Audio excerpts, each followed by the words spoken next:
himos, tingin sa kanila gusgos. Sa halip na tulungan nila laik ng lubos. Hindi nyo ba napapansin sila ay tao din naman? Nalika ng Diyos Ama, kahit na may kapansanan gagawin nila lahat. Kahit na kahihiyan, nangalma ng kapalit.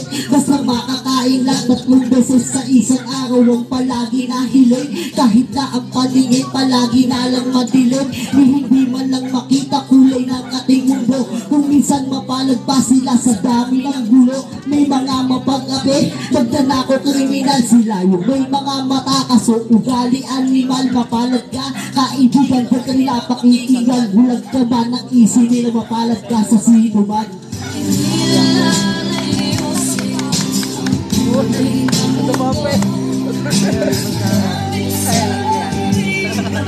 Limonyo.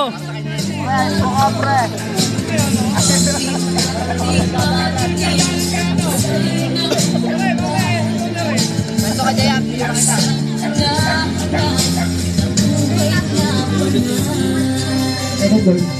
Ayos mo ka. Sa pananaw ng iba sila ay walang pakinabang. Inutil sa iba dahil lang sa kapansanan gagawin. Mang-umawit ay hindi na magawa tanging sa mga kamay nila. Napapadama lahat ang gusto na sabihin. Pilitin mang aminin, nasasaktan sila kaso hindi nila maamin. Bakit ang daya ng mundo lagi nilang sinasambit? Gusto lang naman nila ang mabuhay ng tahimik, mabuhay ng walang gulo. Itrato sila bilang tao sa mundo nating to walang tunay na perfecto. Ang sakit na mag-isipin, tao din naman sila.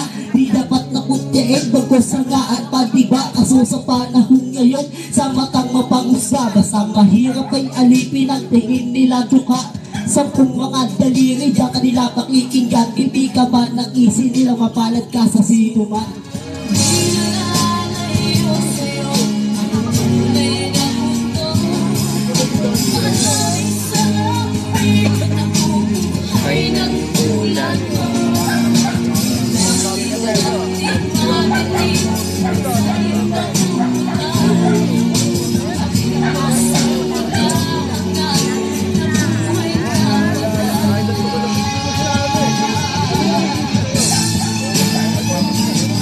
Ano sa'yo ang musika? Sa'yo ba'y mahalaga? Sila'y walang naririnig pero may nadarama. Matahimik na paligid, buhay ng mga ibong walang naririnig. Kahit nahagpas ng alon, payapa ang mundo sa mga tulad nila. Kaso mga kasiyahan ay hindi naman tama.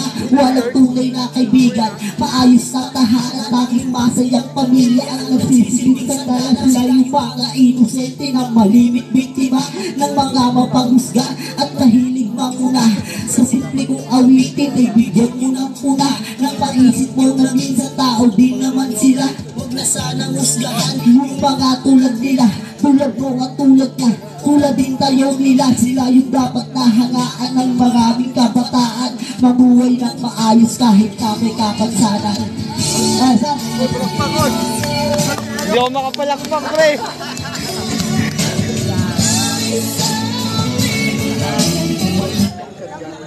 Siya.